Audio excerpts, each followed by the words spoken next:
Convido você a abrir sua Bíblia em Joel, no capítulo 1. Nós vamos ler apenas um versículo, que é o de número 4.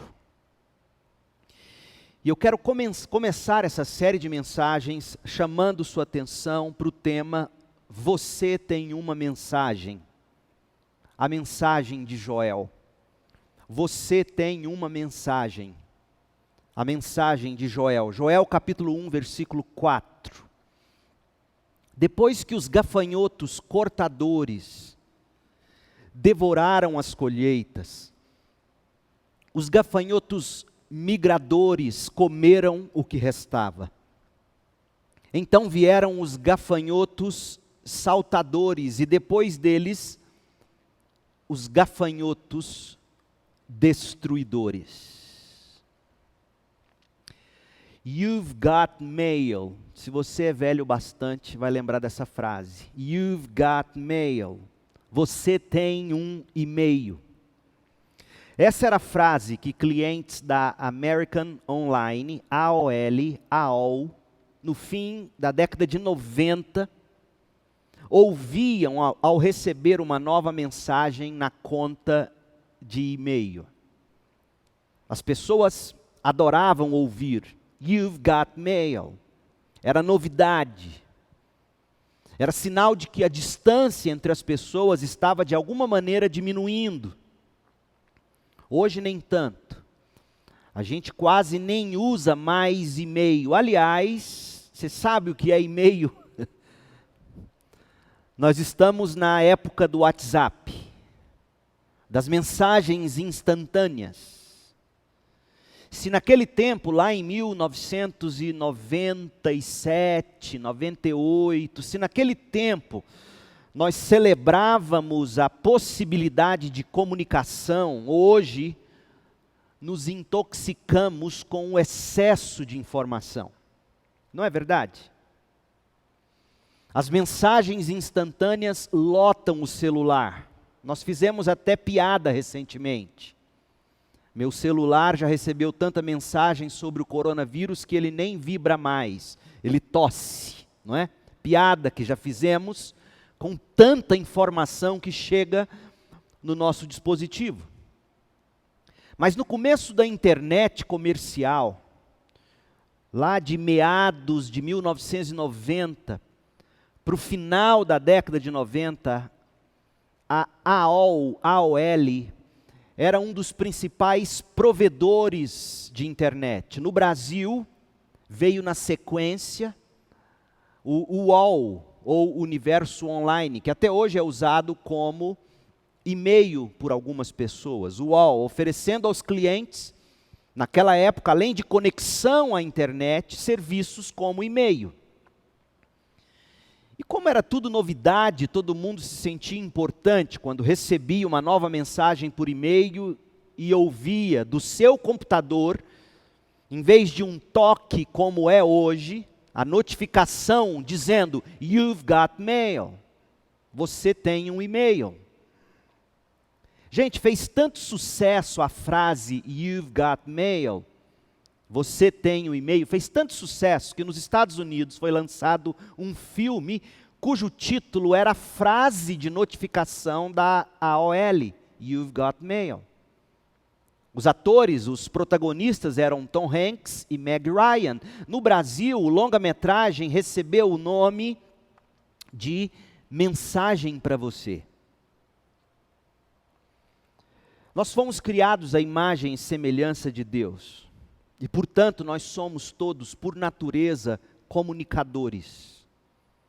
Nós nos comunicamos, nós emitimos mensagens, nós recebemos mensagens, e quando as mensagens são na dose certa, na medida certa, nós gostamos de receber mensagens. Aliás, nós necessitamos de mensagens. Mensagens nos orientam, ao mesmo tempo que elas podem nos desorientar. Pense nos dias em que nós estamos vivendo globalmente. Tudo que as pessoas mais desejam receber neste momento é uma mensagem. Uma mensagem que diga algo mais ou menos assim: encontramos a vacina que combate o Covid-19. Todos serão vacinados, acabou a angústia, levantem-se, podem sair de casa, a vida voltou ao normal. Essa mensagem ainda não chegou e nós estamos orando para que chegue logo. A mensagem de que todo mundo voltou ao normal não chegou. Mas nós temos outra mensagem que é ainda mais importante, que é a mensagem dizendo que a cura para essa pandemia foi encontrada e que a vida voltará imediatamente ao normal. Até porque, ouça bem você, a vida não voltará ao normal. E não é por causa das consequências da pandemia. A vida não voltará ao normal porque ainda haverá o câncer.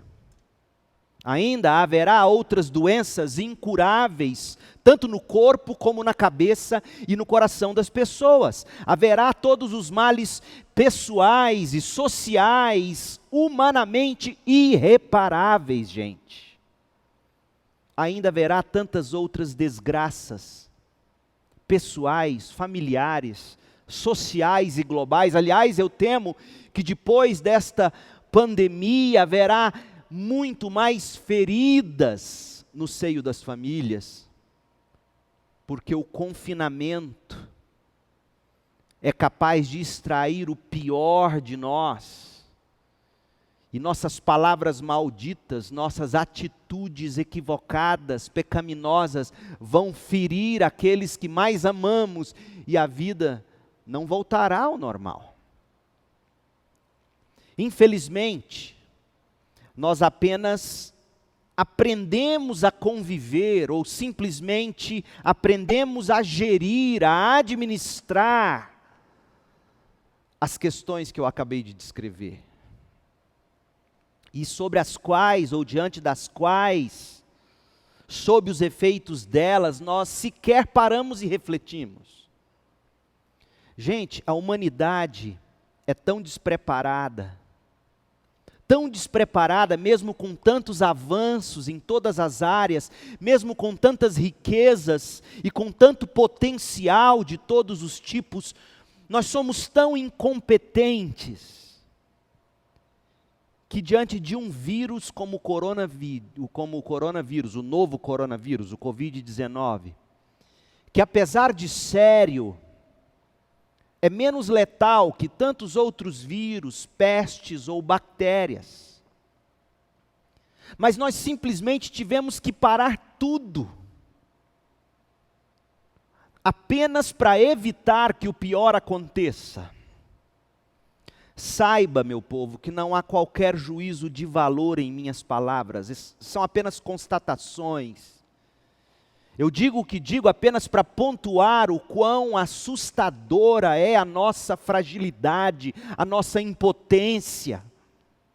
Ai, se nós nos dessemos conta dessa realidade, de nossa finitude, e se nós buscássemos a cura que de fato precisamos. Portanto, eu repito para você, mesmo que chegue a mensagem tão esperada, pronto, achamos a cura para o Covid-19, vida normal, vida que segue. A vida nunca voltará ao normal. Não havia vida normal antes do novo coronavírus, nem haverá vida normal depois dele. Digo isto não com o intuito de ser trágico ou alarmista, mas eu estou sendo realista. Seja honesto consigo mesmo. Que vida normal havia antes do Covid-19? Olhe para a sua própria vida, olhe para o seu coração, olhe para a sua família, para os seus relacionamentos, para os seus laços dentro de casa.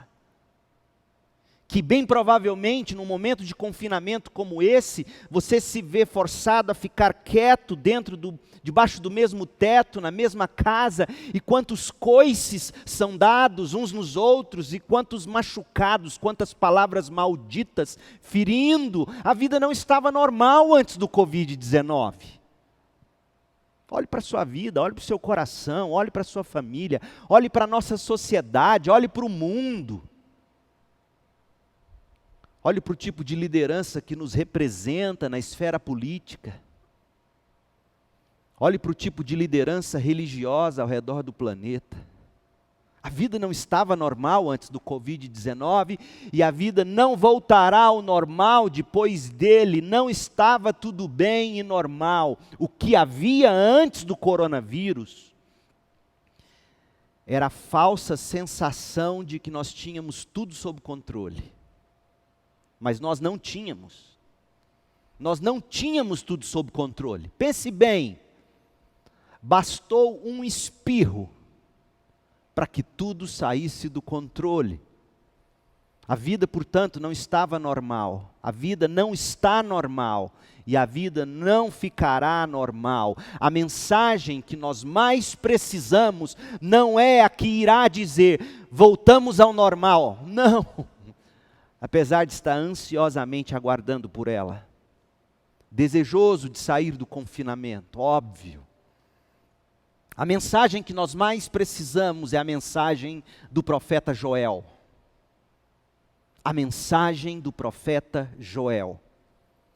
Eugene Peterson foi cirúrgico ao dizer que a tarefa do profeta é se levantar na hora da catástrofe e esclarecer quem Deus é e como Deus age. Esta é a tarefa do pastor neste momento. Quem Deus é, como Deus age. A tarefa do pastor nesse momento não é discutir ideologia política ou filosófica. Meu Deus do céu. A tarefa do pastor e do profeta não é dizer se China e Rússia se juntaram contra o Ocidente, por mais que isso seja uma realidade. A tarefa de um pastor, a tarefa de um profeta de Deus é esclarecer quem Deus é. Foi isso que Joel fez.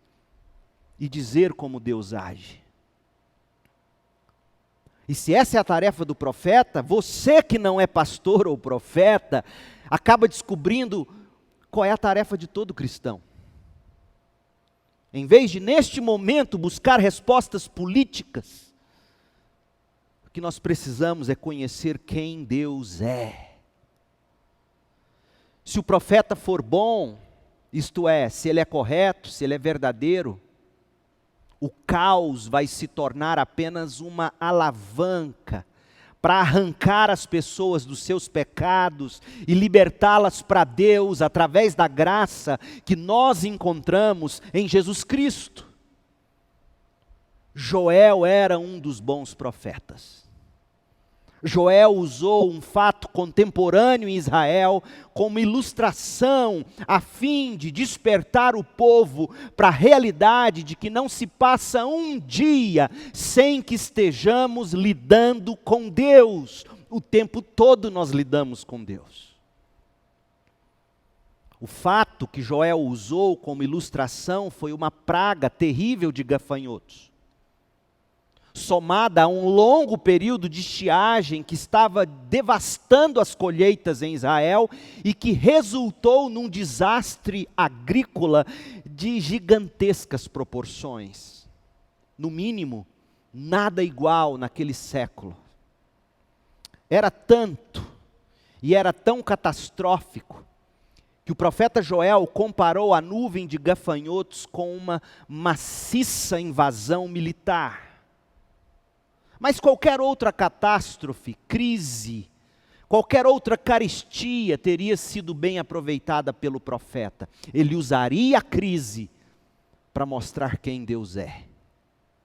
Queira esse tipo de pastor para a sua vida. Queira esse tipo de profeta para a sua vida, que te leva para Deus em toda e qualquer circunstância. Joel fez o seguinte: ele pegou a crise que tinha, projetou essa crise num telão e usou essa crise para mostrar a realidade de Deus na vida do seu povo. Em seguida, Joel abriu a lente, tirou-a do foco, abriu a lente para incluir tudo, para incluir todos, em todos os lugares. O mundo todo foi exprimido no que Joel chama de Vale de Josafá, ou Vale da Decisão, Joel 3,14. Para quê? Para ouvir o veredito de Deus. Essa imagem, gente, de grande impacto, tem servido há séculos para manter o povo de Deus atento às consequências eternas das nossas próprias escolhas, nossas próprias decisões e caminhos seguidos pela vida. Eugene Peterson, ainda aplicando a mensagem de Joel, ele foi muito sábio quando ele disse o seguinte, abre aspas, em certo sentido, catástrofes, e eu acrescentaria pandemias, recessões financeiras, econômicas, outro mal qualquer, não introduz, ouça bem o que Eugene Peterson diz, essas coisas não introduzem nenhum elemento novo na nossa vida. Coloque isso na sua cabeça. Covid-19, se há ou não comunistas, ou seja lá o que for por detrás de tudo, nada disso acrescenta qualquer coisa nova na nossa vida. O que faz então? Eugene Peterson continua. Apenas expõe a realidade moral ou espiritual que já existe, mas que estava escondida debaixo de uma camada de rotina, de preocupação com nós mesmos e de ocupação com os afazeres da vida. De repente, face ao caos, face ao Covid-19, está diante de nós um universo moral no qual nossas decisões acumuladas, o que dissemos, o que fazemos ou fizemos, como tratamos os outros, a obediência ou a desobediência aos mandamentos de Deus, tudo isso é posto em contraste com a forte luz do juízo divino. É isso que Joel faz. Eugene Peterson continua e diz que as palavras proféticas de Joel continuam a reverberar ao longo das gerações, principalmente agora em tempos de pandemia do coronavírus, eu acrescento. Estabelecendo a conexão definitiva entre qualquer coisa que acontece, seja isso grande ou pequeno, qualquer coisa que interrompa a nossa rotina diária e nos une a Deus. Essa crise nos dá nova oportunidade, gente, para reorientar a vida em obediência e em fidelidade a Deus. Joel nos dá a oportunidade para o arrependimento, antes que seja tarde demais. Enquanto ainda há tempo, enquanto ainda há espaço para muita vida agradável que glorifique a Deus. Joel, portanto, é um livro impressionantemente relevante.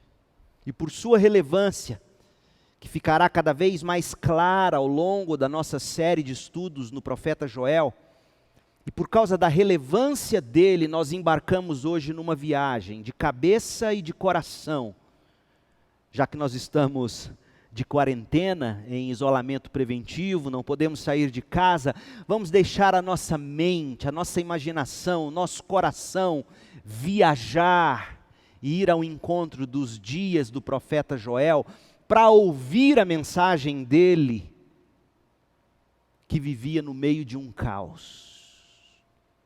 Primeira pergunta que eu quero fazer: quem foi Joel? Quem foi Joel? Se você ler o livro e a Bíblia como um todo, você vai descobrir que Joel não disse muito sobre si mesmo. Joel não disse muito sequer sobre a época em que ele viveu. A única coisa que nós sabemos sobre Joel está no verso 1 do capítulo 1. Ele era filho de um homem chamado Petuel. Por que se menciona o nome do pai dele? Provavelmente porque o pai dele fosse alguém de renome, o povo da época o conhecia. Do contrário, por que citar filho de Petuel? É como se alguém fizesse referência a mim, dizendo: Leandro, filho do fulano de tal famoso. Então, não ter falado muito sobre si mesmo vai destacar ainda mais a mensagem que esse homem comunica a respeito de Deus. Dado interessante, segundo os estudiosos do hebraico, a língua original do texto do livro de Joel, Joel era um mestre da escrita literária, gente. Ele era hábil tanto com figuras de linguagem, como com paralelismo poético hebraico, ou seja, ele sabia usar figuras de linguagens para descrever cenários, como veremos, ao mesmo tempo que ele era poético, o livro dele está quase todo na forma de poesia hebraica. E mesmo a leitura cuidadosa e atenciosa do texto em português, vai fazer você perceber o quanto Joel era um hábil escritor. Quem era Joel? Ele simplesmente diz, o filho de Petuel. Para quem Joel escreveu? Joel escreveu para uma nação devastada. Devastada por uma nuvem de gafanhotos. Essas pragas podem desfolhar, para você ter uma ideia, uma árvore em minutos, uma lavoura de grãos em poucas horas. E uma nuvem maior de gafanhotos pode devastar a economia de um país em poucos dias. Num dia, homens e mulheres que ouviram Joel estavam prósperos e festejantes. Na semana seguinte, eles estariam devastados, teriam perdido tudo e pranteavam de desespero. Não era sem motivo o desespero daquele povo. Por quê? Grande parte do mundo já conhece de primeira mão o poder devastador de uma praga de gafanhotos. Mas o Oriente Médio, em particular, sabe como ninguém o estrago que uma nuvem de gafanhotos pode causar numa sociedade. Gafanhotos famintos, que geralmente atacam quando o clima está mais quente, e que por isso aumenta o metabolismo do próprio corpo do gafanhoto, e ele come ainda mais. E dizem os estudiosos que ele come na mesma medida em que ele defeca. Ele vai comendo e defecando, é como se fosse um triturador que não retém nada. Essas criaturas devoradoras já foram avistadas, para você ter uma ideia, em nuvem medindo, uma nuvem de gafanhotos medindo aproximadamente 2 quilômetros. E que literalmente eclipsou o sol por onde passava. Um estudioso do Antigo Testamento, O. Palmer Robertson, ele relata que em 1889, uma nuvem desses insetos cobriu uma área média de 3.220 quilômetros quadrados, com estimativa de 120 milhões de gafanhotos por metro quadrado. Você tem noção do tamanho? Em 1881 foi descoberta uma massa, ou o que eles chamam de cartucho de ovos de gafanhoto, que pesava 1.300 toneladas. Para não ficar dúvida, um cartucho de ovos que pesava 1.300.000 quilos. Era o que pesava a massa, ou o cartucho de ovos que foi descoberto. Um relato sobre a atividade de gafanhotos, ou relatório sobre isso, observa que um gafanhoto, ouça, um gafanhoto apenas, uma fêmea gafanhoto, põe ovos em junho, por exemplo, e ela pode ter 18 milhões de descendentes em outubro. Então ela põe ovos agora em junho, em outubro ela produziu 18 milhões de filhinhos. E Joel descreve esse ataque no verso 4 que lemos no início, leia de novo. Depois que os gafanhotos cortadores devoraram as colheitas, os gafanhotos migradores comeram o que restava, então vieram os gafanhotos saltadores e depois deles os gafanhotos destruidores. Veja que a descrição feita por Joel é forte, ela é vívida, ela é alarmante.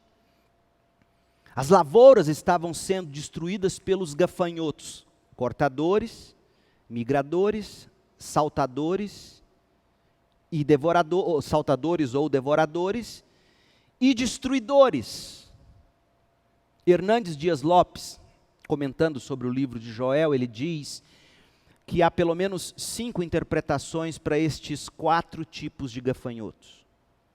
Primeira, a descrição desses 4 tipos aponta para os estágios da vida do gafanhoto, ou seja, as etapas sucessivas do desenvolvimento: larva, pupa e inseto alado.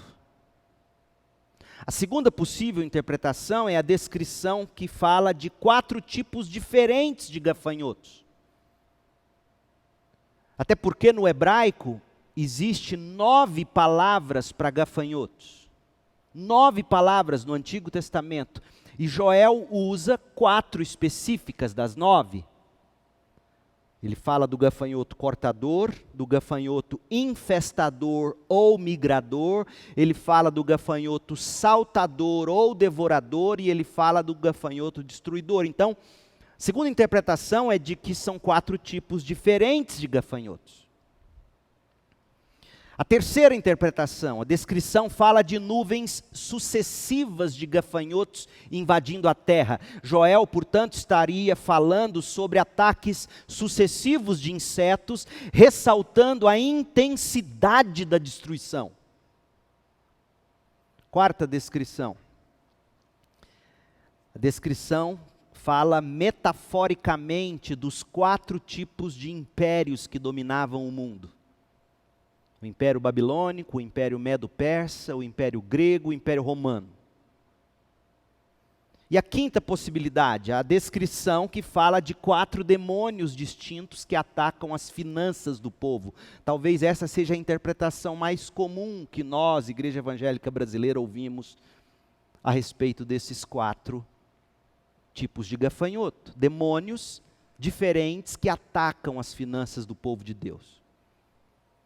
Qual é a melhor interpretação? Parece mais sóbrio, parece mais razoável, como bem apontou Hernandes Dias Lopes, dizer que Joel está falando sobre 4 tipos diferentes de gafanhotos, que em ataques sucessivos e progressivos deixaram um rastro de total destruição em Israel. Inclusive, Matthew Henry, ilustre comentarista bíblico puritano, ele interpreta esse texto também de forma literal. 4 tipos diferentes de gafanhotos. Robert Palmer, ilustre estudioso do Antigo Testamento, na mesma linha de racionalidade bíblica que a gente acabou de postular, destaca que Joel estaria retratando uma progressão de destruição. O profeta estaria falando de 4 estágios diferentes no desenvolvimento de um único tipo de gafanhoto, ou ele estaria falando de 4 tipos diferentes de gafanhotos, ou estaria falando de 4 tipos de pragas de gafanhotos como forma de destacar a completude do julgamento de Deus pelo uso do número 4. Afinal, são 4, ou seja, veio dos 4 cantos. Seja como for, gente, a pintura desse mestre das palavras, Joel, não deixa dúvida para os seus ouvintes e leitores. Eram gafanhotos, mais gafanhotos, mais gafanhotos e mais gafanhotos. Eram incontáveis os números dos gafanhotos. Então Joel escreveu para uma nação devastada por uma praga de gafanhotos. Para você ter uma ideia do tamanho do estrago em números de hoje, veja o que está acontecendo em termos de impacto da praga de gafanhoto que atinge nesse momento. A gente está aqui, todo mundo preocupado com o coronavírus, e ninguém está dando atenção para uma praga de gafanhotos que nesse momento está atingindo mais de 10 países pelo mundo. Você sabia disso? O jornal Nexo na internet relatou em 6 de fevereiro de 2020, e a reportagem foi atualizada em 19 de março, há poucos dias. O jornal Nexo relata que essa infestação de gafanhotos é a pior em quase 3 décadas. Paquistão e Somália já decretaram situação de emergência. Os números são assombrosos. E eu chequei tudo isso, não é fake news. Se você entrar no site da FAO, FAO, que é a Food and Agriculture Organization of the United Nations, é a Organização de Comida e Agricultura das Nações Unidas, FAO, FAO.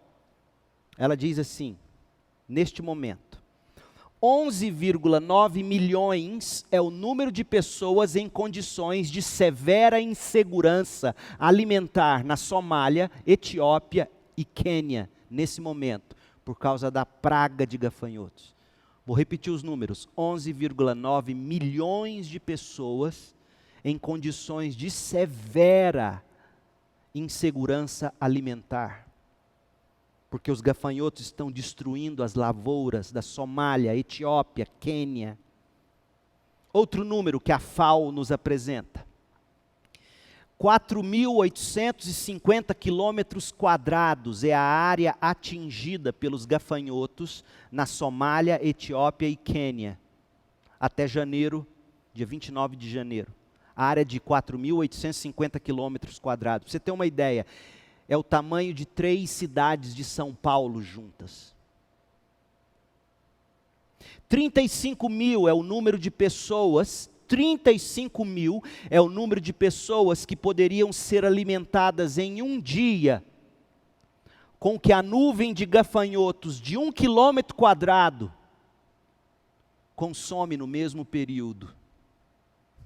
1 quilômetro quadrado de gafanhotos consomem comida que daria para alimentar durante um dia 35 mil pessoas. 192 milhões de quilos é quanto de vegetação uma nuvem de gafanhotos média destrói em um dia, neste momento. Esses insetos se reproduzem com muita facilidade. Levam 2 semanas até um novo ovo chocar. Após isto, é preciso de 2 a 4 meses para atingir a fase adulta. Ao todo, os gafanhotos vivem até 5 meses. E nesse ritmo, estou te dando números que a FAO disponibilizou no site deles. Nesse ritmo, estimativas da FAO apontam que o número de insetos pode crescer 500 vezes até junho de 2020. E saiba você, que está aí junto comigo, confinado, por causa do coronavírus, que esse problema não está longe do Brasil. Esses mesmos gafanhotos, que vêm assolando Etiópia, Somália, Quênia, segundo o site Compre Rural, portal de conteúdo rural na internet, esses gafanhotos podem chegar ao Brasil através do nosso vizinho Paraguai. Sim, a praga de gafanhotos está destruindo plantações no Paraguai. Sabe a que distância da fronteira, do ponto mais longínquo, digamos, do Mato Grosso do Sul com o Paraguai? A uma distância de 200 quilômetros da nossa divisa, Mato Grosso do Sul com o Paraguai. Os gafanhotos estão destruindo lavouras no Paraguai. E na avaliação da FAO, a situação atual é sem precedentes, de proporções internacionais, porque ameaça a segurança alimentar de toda a sub-região da África Oriental. Segundo essa agência das Nações Unidas, as nuvens de gafanhotos podem ter milhões de insetos e conseguem se mover por cerca de 150 quilômetros num dia. Então, num dia e um pouquinho, os gafanhotos que estão no Paraguai podem chegar nas lavouras do Mato Grosso do Sul. Se deixa susto hoje, imagina como não deve ter se sentido os habitantes de Israel com todas as lavouras devastadas, animais sem pasto, despensas vazias de comida. Então foi para a gente assim, assolada por pragas, pestes, seca, fome, sede, que Joel escreveu. E eu te dei tantos números e informações para você ter uma noção mínima do que era tudo aquilo para Israel. Quando foi que Joel escreveu? Joel pode muito bem, dizem os estudiosos, ter sido o primeiro profeta a escrever a profecia dele. Deve ser o documento mais antigo escrito de um profeta. Ele parece ter profetizado em Judá durante o reinado do rei Joás, 835 até 796 a.C. E você encontra registros sobre esse período da história, se você ler lá em 2 Reis, de 11 a 12, 2 Crônicas, 21 a 24. Joás subiu ao trono com 7 anos de idade. E Joiada era o sacerdote que mentoreava o menino rei. Joel até menciona, para você ter uma ideia, Joel até menciona judeus que haviam sido vendidos como escravos para os gregos. Você pode ler isso em Joel 3, de 4 a 6. E isso se encaixa muito bem com o período histórico do ano 750 a.C. em diante, quando marinheiros e mercadores gregos expandiram o comércio e plantaram colônias até a costa sul da França, na Turquia e na região do Mar Negro. E as cidades-estados gregas cada vez mais garantiam direitos a seus cidadãos em outros lugares na época, mas os gregos dependiam do trabalho escravo estrangeiro, que não tinha direito algum, enquanto os cidadãos romanos tinham. Então Joel viveu mais ou menos nesse período. Pois bem, assim como aquele povo teve uma mensagem de Deus através de Joel, eu e você tem uma mensagem de Deus. Mensagem esta que faremos muito bem em ouvir. E Deus mesmo queria que nós ouvíssemos essa mensagem, ainda hoje.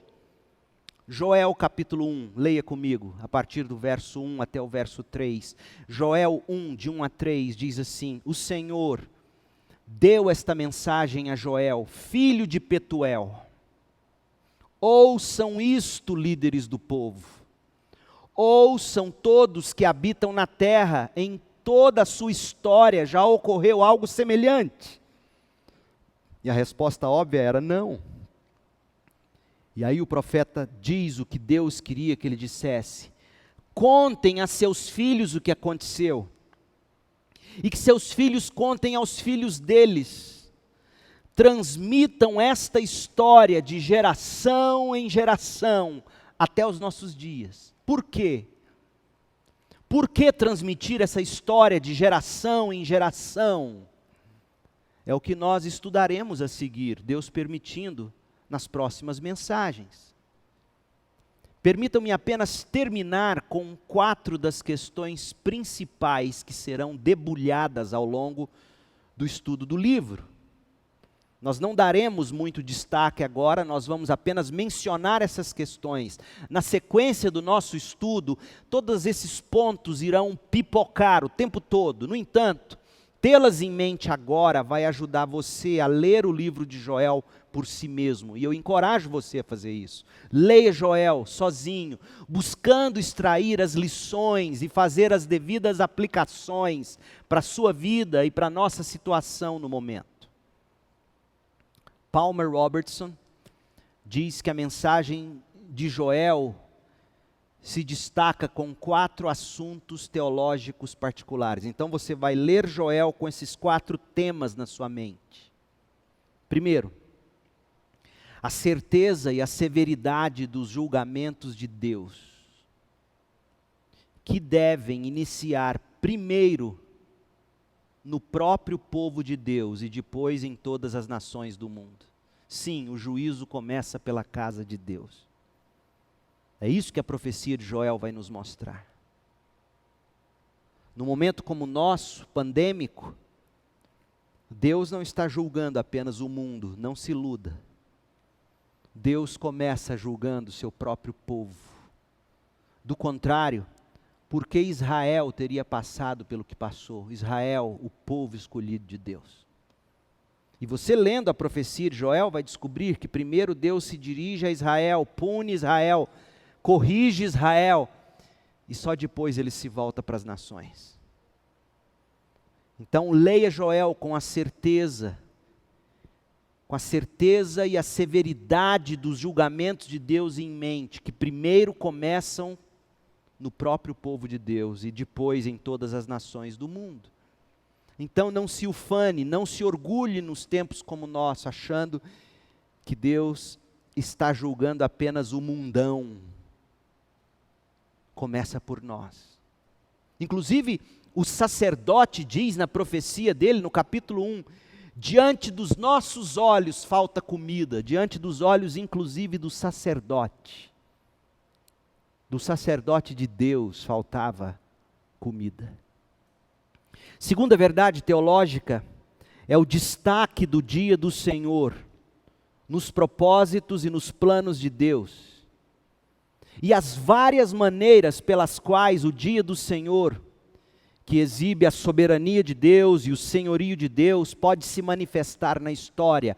Então Joel vai falar do dia do Senhor, do grande dia que ainda está por vir, que será no fim dos tempos, mas que ao longo da história da humanidade, de novo e de novo, o dia do Senhor é vivido, é experimentado em pequenas proporções. Terceira verdade teológica do livro, a convocação divina ao arrependimento, que é a única resposta apropriada de homens pecadores à realidade dos justos julgamentos do Senhor. Joel vai chamar o povo de Deus ao arrependimento. E honestamente, quando eu vejo as mídias, e quando eu ouço aqueles, inclusive, que se dizem cristãos, pastores e líderes, o tom que não se ouve, não se vê, é de humilhação e arrependimento e pedido de perdão. Nos dias em que a gente vive. E Joel está conclamando o povo ao arrependimento, diante daquela crise. E por último, a consumada bênção do Senhor na renovação da terra, pelo derramamento do Espírito sobre os homens e mulheres, jovens e idosos, judeus e gentios, escravos e livres. Joel é o profeta do Pentecostes. É quem anuncia que o Espírito de Deus seria derramado sobre todos.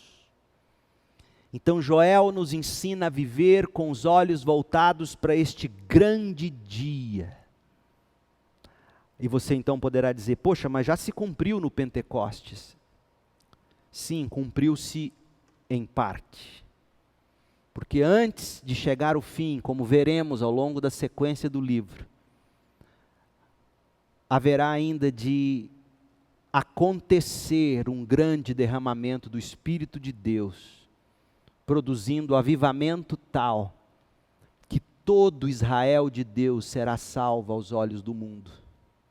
Esse tempo ainda não chegou e Joel nos fala dele.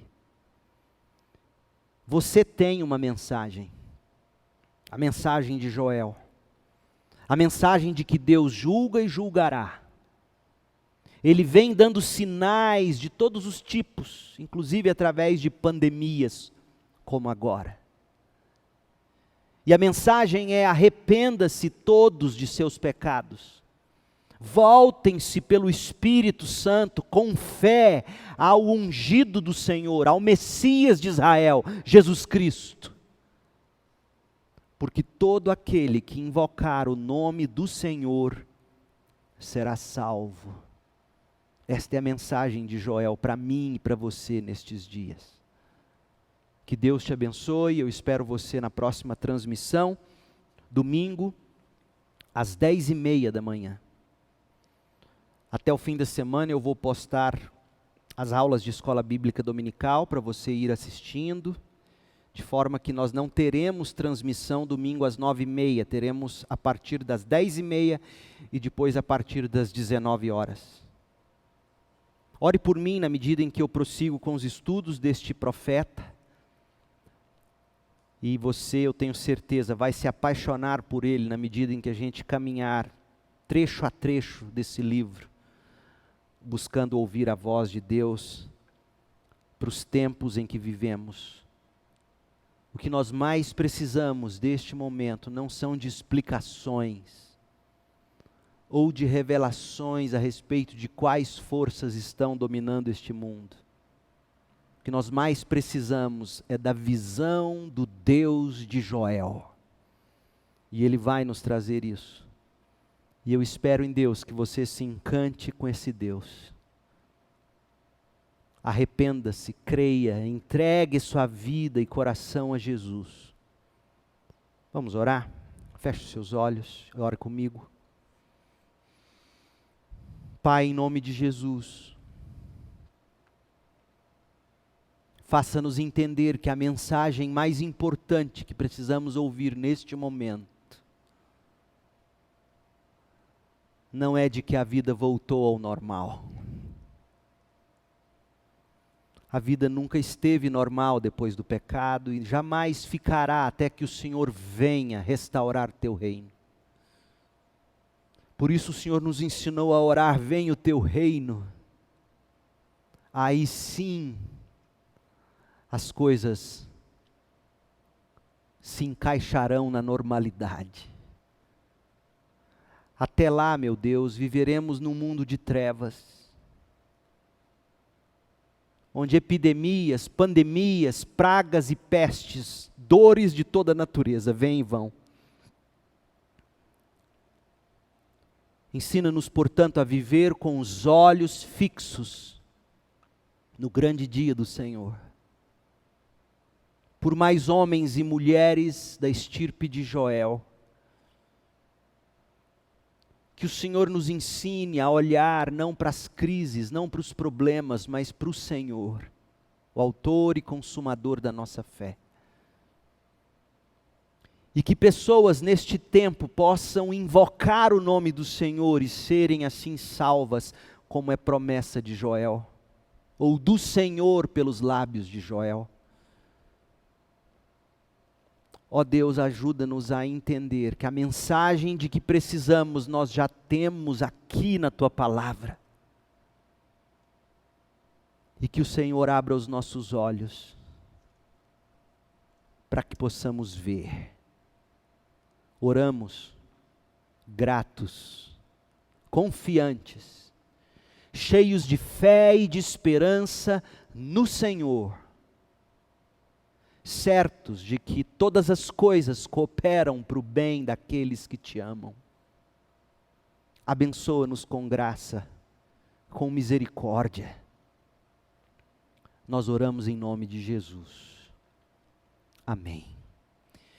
Que Deus abençoe você, meu povo. Continue aí firme, abundante, aguardando, esperando no Senhor e agindo dentro das possibilidades que nós temos.